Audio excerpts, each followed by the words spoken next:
Good afternoon, everybody, and thank you for joining us today to hear about the initial findings of our future transport research. My name's Emma Gibson, and I'm the director of London TravelWatch. And we're the official transport watchdog for London, representing all users of transport in London. Our first webinar in May, which seems like such a long time ago now, and looked at how London might emerge from the first lockdown. And today we'll be taking a longer term view and looking at how London's transport system needs to change as we emerge from the pandemic into the so-called new normal. Shortly, you'll be hearing from my colleagues Trevor and Sophia, who will be sharing some of the initial findings of our research. If you have any thoughts or observations, we encourage you to comment in the YouTube chat box, or you can tweet us, and the details are on the screen. Our Twitter address is @LunTravelWatch and the hashtag LTWFutureTransport. But even better, if you haven't done so already, please fill out our survey so you can tell us directly what you think the future of London transport should look like. But before I hand over to my colleagues, I just want to mention some of the work that London TravelWatch has been doing this year and give you a quick summary of this future transport project. So first of all, for those of you who may not be familiar with London TravelWatch, we are the independent, multimodal body set up by Parliament to provide a voice for London's travelling public. We are funded by and accountable to the London Assembly, and this map on the screen kind of sets out the area that we cover. And our aim is to press for a better travel experience for all of those living, working, or visiting London and its surrounding region. And we work with unpressurised train companies, Transport for London, and other people who provide transport services to take a more passenger-centric view. So in terms of this year, some of the successes that we've had, it's been a challenging year for transport users and for those of us who've travelled throughout the pandemic. And I'm really pleased that London TravelWatch has managed to achieve a number of successes for transport users so far this year. Early on in the pandemic, we persuaded TfL to improve the information on their website and journey planner about travel during COVID-19. And that included them adding a new refunds page at the beginning of the pandemic and new features to show how busy you could expect trains, buses and tubes to be when you travelled. Something else we did, buses are really, really close to the heart at London TravelWatch, and we persuaded Transport for London to raise their target for average bus speeds. And our lobbying has led to TfL bringing in a trial of 24/7 bus lanes to improve bus speeds, which we're absolutely delighted about. Earlier this year, we formed a coalition which helped to save the Zip card in London, which is free bus travel for under 18s. And we've also, along with our London Assembly members, persuaded TfL to add Thameslink stations to the tube map. We're hoping to see that happen by Christmas this year. So this year, we have really made a huge effort. We've stepped up our efforts to talk more directly to a larger number of transport users in London. So the first thing we did is we set up a digital community of transport users. We've so far got 4,500 members, and you're very welcome to join it yourself. Along with our sister organisation, Transport Focus, have been running a weekly omnibus survey since May, a survey of attitudes and experiences to travel across a range of modes of transport. And we've been analysing and publicising the London findings of that survey every week. On casework, you may not know that London TravelWatch is an appeals body for passenger complaints, and we've improved the number of successful outcomes that we get for passengers this year, passengers who complain about their travel experience. And that includes helping Eurostar passengers to get better access to refunds for trains that were cancelled during COVID-19. In terms of better surveys of transport users, we've asked a number of questions to our new transport community. And for example, just this week, we asked them how they might be affected by TfL's proposal to stop accepting cash at ticket machines.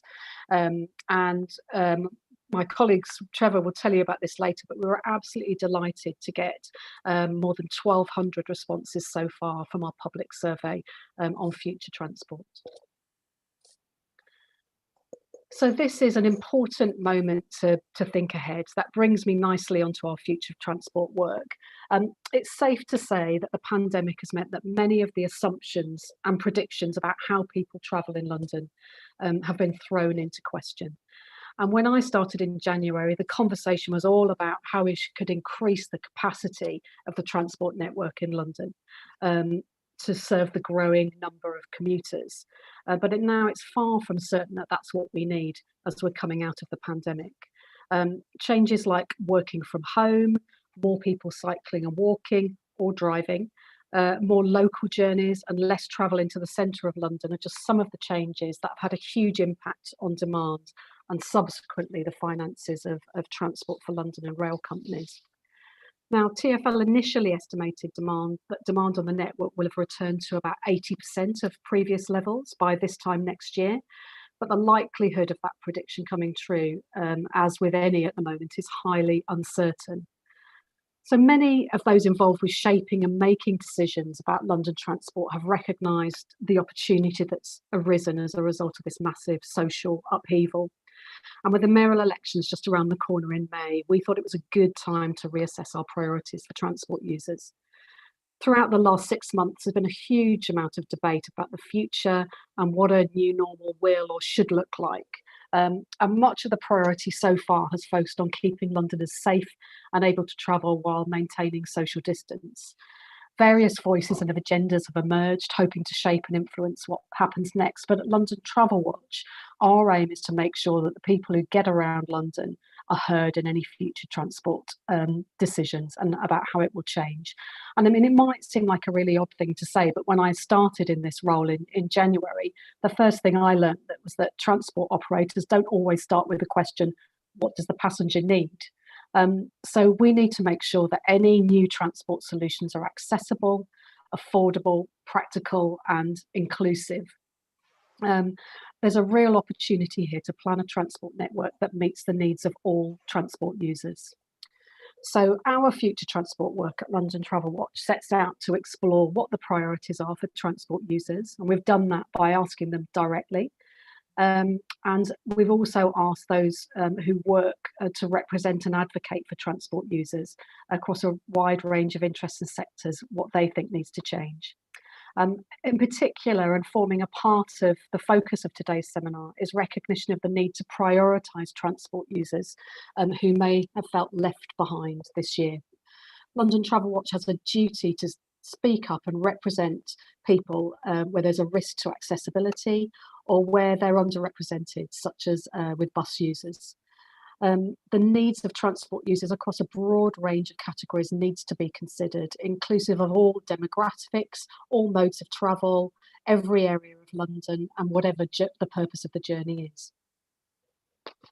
So before I hand over to Trevor, I'm just going to outline the project timeline and have a look at the scenarios that we posed to people that we interviewed. So we set ourselves a very quick turnaround for this research, starting at the end of October, with the intention being to pull together our findings over December and to publish them in the new year. So whilst we're used to talking to a range of people and organisations as part of our work, we haven't done a piece of work in this way before. And we're pleased that we've managed to speak to such a broad range of people in the last month, and we've still got a few more people lined up that we haven't spoken to yet. And the best new addition to our evidence base has been the ability to use our new digital community to survey real transport users who told us about their views. And that's what Trevor will be covering in a moment. So to help us prompt thinking about the future, we came up with these 4 potential scenarios for London's future transport needs. The first scenario, scenario 1, was based on TfL's initial prediction that travel in London will be mostly back to normal by this time next year, around kind of 80% of previous demand. Scenario 2 we called TfL Plus, and that is also thinks that demand will be back up to 80%, but the times of day that people travel will be much more spread out. So instead of having these big peaks that we've seen previously with the morning and evening rush hour, people's travel will be much more spread out through the day and days of the week. And that's because employers are allowing people to be more flexible about when they come into the office, and more people are choosing to continue to work at home. Scenario 3 is the idea of a kind of 15-minute neighbourhood. And in this scenario, central London becomes much less of a focus. People are staying more in their local areas or their local boroughs as they go about their day-to-day activities, and there's much more walking and cycling in that scenario as well. And the last scenario is London becoming a more polycentric city. And that means that instead of having one big centre of the city, central London is the most important area for work and travel, we would now have multiple urban centres across outer and inner London playing a bigger role in the economy. These could be places like Romford or Croydon, for example. And in this scenario, there's much more travel around London in the outer London areas, with people moving between different parts of the city without going into central London first. So Sophia is going to talk a bit more about the responses that we got in our interviews to these 4 scenarios later on. But first, I'm going to hand over to Trevor, who's going to talk us through the survey results so far. Thank you, Emma. Good afternoon, everyone. My name is Trevor Rosenberg, and I'm a policy officer at London TravelWatch. And as Emma says, I'll be talking you through our transport user survey. A crucial part of our future transport research has been to hear directly from those travelling in London to hear their views about London's transport. And our online survey asks those completing it to tell us about any problems they have experienced when travelling in London and what they think would help them most when travelling around London in the future. As Emma says, it's been great that we've so far received 1,200 responses to the survey, and we'd like to say thank you very much to everyone who has taken the time to give us their views. If you haven't yet completed the survey, we would still be very happy to hear your views over the next few weeks. The survey address can be found in the comment box on the YouTube page where you're viewing this webinar. After completing the survey, you'll also be able to join our online community if you wish, to receive regular updates from us and also to get involved in future surveys to have your say. Before looking in more detail at the responses to the key survey questions, I will just highlight some of the demographic and location information from those who gave answers to the questions when completing the survey. On the demographic side, just above 2/3 of respondents are aged over 55, with 20% aged 16 to 44. We have more male than female respondents, and the vast majority of respondents are white or white British. Whilst we appreciate every single response, we recognise that there are some limitations of the data, particularly as completing the survey is self-selecting. And whilst the ethnicity figures are broadly representative of the UK as a whole, according to the latest last census, we know we have still some way to go to get more representation across London's transport users, as 40% of London residents in the census identify with either the Asian, Black, mixed or other ethnic groups. This is the first year that we've attempted surveying London transport users on this scale, so we'll be making further efforts over the coming months to get broader representation, including further engagement with focus groups. In terms of location, the vast majority of respondents live in London, although there's a sizable number live outside London and travel into the capital either often or occasionally. We are pleased to have had responses from all London boroughs with a good spread across inner and outer London. And the highest number of responses came from five South London boroughs, and we will be talking more about South London later in the presentation. Moving on to the first free text question, we ask about any problems experienced when travelling in London. Some of the most frequently mentioned issues are problems that London has experienced and suffered with for many years. However, the impact of the pandemic has added another dimension, with some issues either arising since the pandemic began or being made worse by its presence. So the first issue is overcrowding on the bus, tube, train and overground, as well as overcrowding on platforms and generally in stations themselves. The impact of COVID is reflected in mentions of school children using the regular scheduled buses rather than the additional services prioritised for them. The perception of crowding on a bus has also changed with the much lower number of passengers allowed to board in order to maintain social distancing. On to the negative impacts, including bus delays and congestion in general caused by infrastructure works. This covers works which have taken place before and during the pandemic.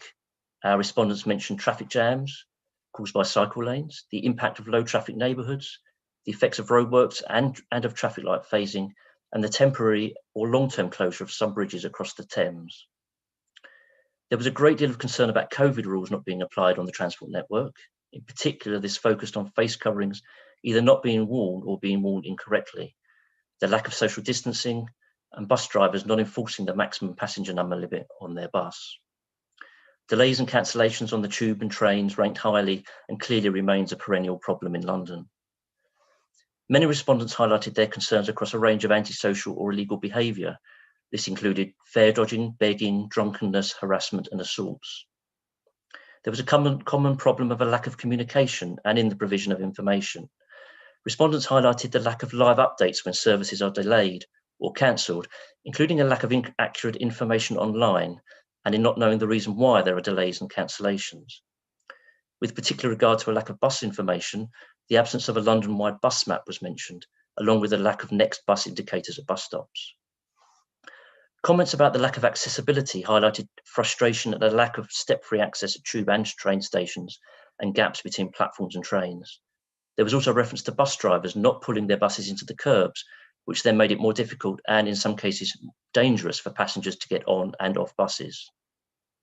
However, whilst outlining these issues, I think it's also important to note that many respondents said that they had no particular problems or no problems at all with the transport network, and there was even some praise for it.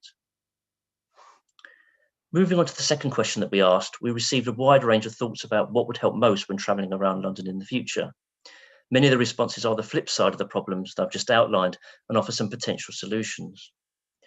There were a range of suggestions around providing better communication and information. This included having bus maps, preferably to be available in hard copy, but at least available as an online version, better live travel information at stations, more next bus indicators at bus stops, clear signage, better access to Wi-Fi on the transport network, and online improvements, including to TfL's Journey Planner. For additional and more reliable services across the various transport modes listed, responses included the running of more services and the introduction of longer trains. More tube lines and stations were also suggested, such as the proposed extension of the Bakerloo line into South East London, as well as an expansion of the tram system.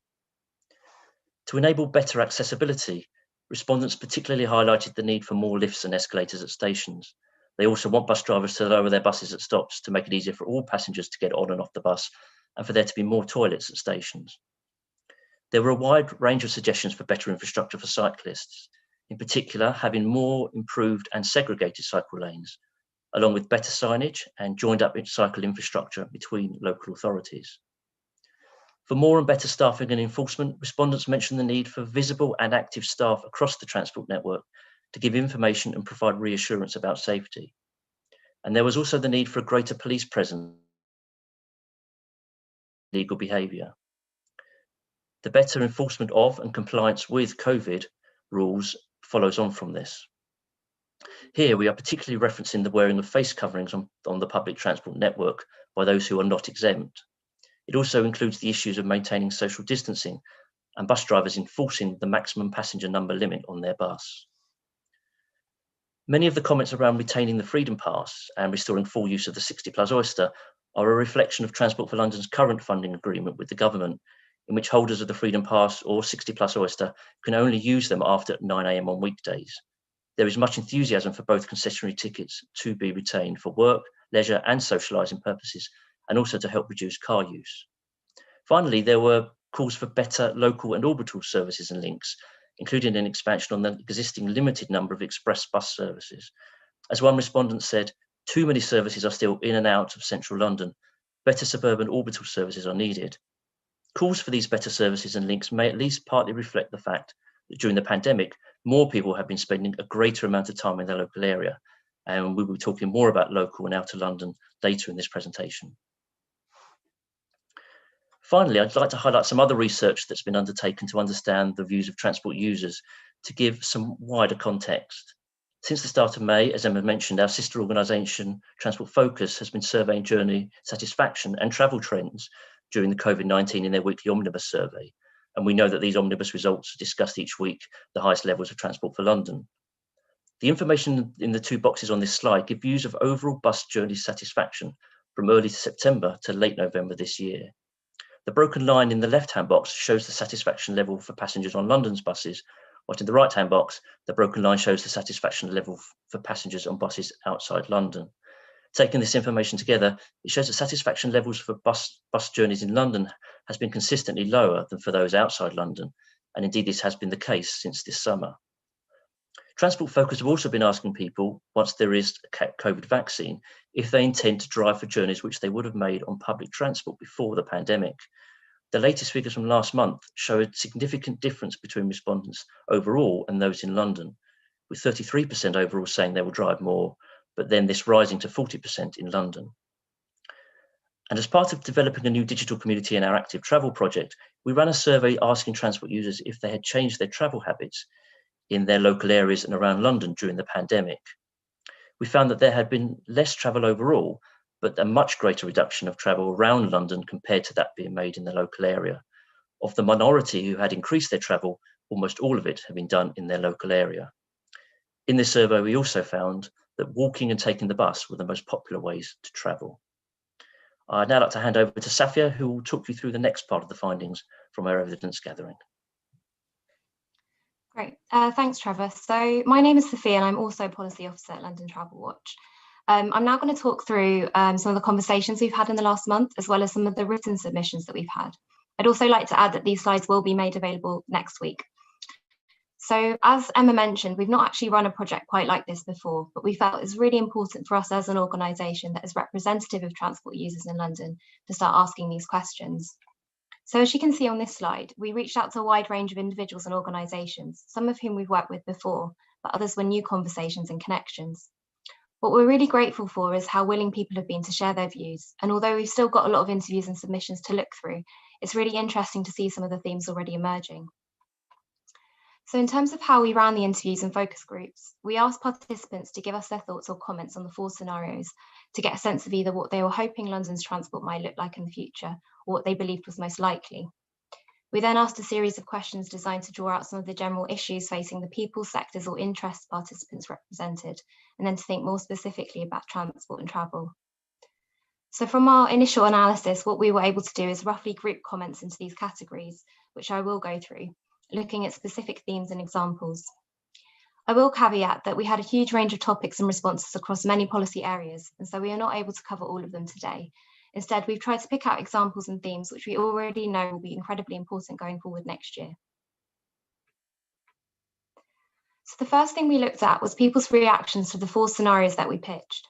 We came up with these as a way to capture some of the ideas and visions for London's future transport network that other organisations, including TfL, were predicting or aspiring to in the future. We wanted these to initiate a discussion around these predictions and to figure out how likely or unlikely people thought they were, but also how different transport users might be affected by or benefit from them. What was interesting is that most of the people we talked to felt that scenario 2 was most likely, with scenario 3 also proving popular, particularly as a more aspirational vision for what travel patterns might be like in the future.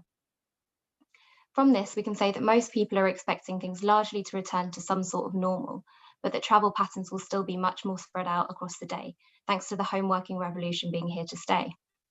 The extent of this, of course, is uncertain, but there was broad agreement that things would not go back entirely to exactly how they were before. Scenario 3, which focuses on active travel and the idea of the 15-minute city, with more of life's activities done in your local area, was also very popular. So as you can imagine, a huge range of policy issues were discussed at the interviews.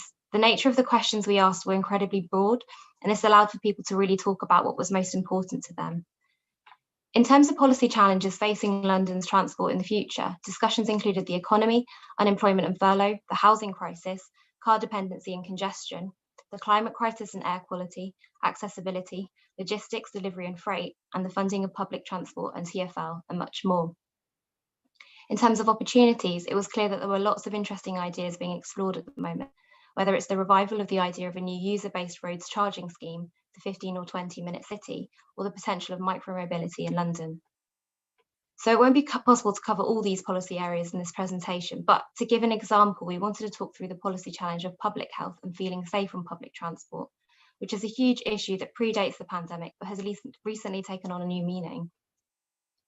So as you can see here from some of the quotes, we captured a variety of opinions and perspectives on these issues, but what was significant is how these concerns about public health and feeling safe really challenged what it meant to feel safe on public transport. For transport users, safe means a variety of things. There is a feeling safe in a physical sense, safe from crime, your own personal security, and moving across roads, station platforms, and boarding buses safely.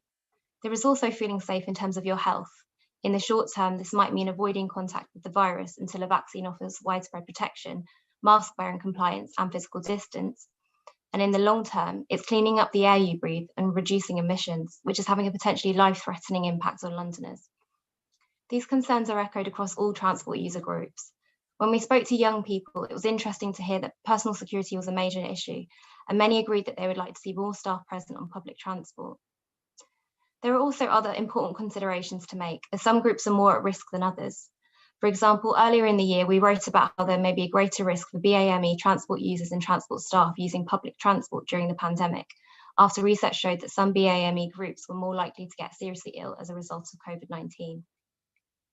Safety, across all meanings of the word, has risen higher up the agenda in recent years. Everyone deserves to feel safe when travelling. What we've picked up really hammers home the idea that this needs to be a priority for London's future transport network. So the next category we looked at was the variation in needs and issues according to the different parts of London transport users lived or worked in. For example, in Outer London, a lot of the discussions focused on the problems of higher car use and poor public transport connectivity, both going into London and around Outer London, whereas Inner London saw more comments about things like congestion, air quality, and streets changes. In this slide, we've chosen to look at the example of South London because the highest proportion of responses from transport users actually came from South London boroughs. As you can see, we picked up on comments about connectivity in South London, and this really ties into a broader issue around public transport in South London. Without the tube, a lot of South London relies on the national rail network and buses, with national rail services, however, being a much more expensive option for some users. Buses even more important in South London and Outer London areas. We had a number of comments around orbital bus services, better connections to hospitals and places of work, some of which we'll also pick up a bit later. So moving now on to the third category, we had some really interesting and varied comments speculating on how travel behaviour and travel patterns might change in the future. As with the policy issues, these conversations were incredibly varied and looked at the rise of home working and flexible working, school trips, changes in shopping habits and the rise of online shopping, and taking on a more door-to-door approach to journey planning and information. What also came up and was particularly interesting was the way the extent to which travel habits may change depending on the user. We really picked up on issues about how the way people travel is different. For women, young people, some BAME groups, but also those who travel for unpaid work, such as caring or volunteering, as well as those with different shift patterns and travelling through the night. Planning London's post-pandemic transport offering is an opportunity to rethink the typical journey and to really think about how people travel. We don't yet know the extent to which the 9-to-5 typical journey type has been disrupted and to what extent it will return. But from the conversations we've had, there is a sense that some people have really benefited from the change whilst others haven't. So just to highlight this variation in how people's travel patterns might differ in the future, it's helpful to look a little closer at the work journeys people take and how that may change. One of the issues that came up, for example, was how the way in which women move around the city often varies greatly and does not fit neatly into the work-to-home matrix that most transport modelling is based on. In London, women are 25% more likely to trip chain than men. There's been lots of good research in recent years about how to plan transport networks and services to meet the needs of a broader range of people, including women. Another issue we found interesting was the preoccupation with home working, which of course only includes certain jobs and sectors and often better paid jobs. In construction, retail and catering, for example, it's not possible to work from home. The same applies to much of the nighttime economy. But looking at travel patterns through this more varied lens, we might be able to come up with better solutions and services for London transport users. For example, it may be that in future we push for a more spread out and consistent service pattern that responds to these work from home changes and provides better services to workers who travel at different times of the day, whilst protecting core services that help early morning and evening peak workers get around the city. So the next category is also fairly broad, but focuses on the intersectional nature of many of the most pressing issues affecting different key user groups. We really picked up from our interviews the many ways in which issues that we have long known about being a priority for London's transport users, affordability, accessibility and safety, affect people across different groups and can be addressed through a coordinated policy approach. What's more, the pandemic has really thrown into light how important it is to prioritise equity when making policy decisions, as it is often those who are already most disadvantaged by the current transport network that are further marginalised during times of crisis or economic uncertainty. Pushing for more inclusive change will help enable more people to make positive changes. If you take the recent push towards active travel, walking and cycling as an example, what you see is the huge debate that has developed around the streets-based measures that have been put in place and what is the best way to get more people using more active travel modes in London. However, when you look at what the issues are, it becomes clear that many of the barriers extend beyond the physical infrastructure. Lack of access to secure bike storage, for example, precludes many from participating. This was something that came up when we spoke to young people in our focus groups, with the fear of having their bikes being stolen because there is nowhere to store them, putting them off trying out cycling. So expanding on this idea of inclusive policy making, I wanted to highlight access as a key priority for London's future transport network, which came up in nearly all the conversations we had, and in many of the comments from transport users. What we found, both in this research, but also previously in our work with Transport for All, is that a lot of the issues and frictions that occur around changes to our physical travel environment are as a result of not including all transport users in decision-making and design stages.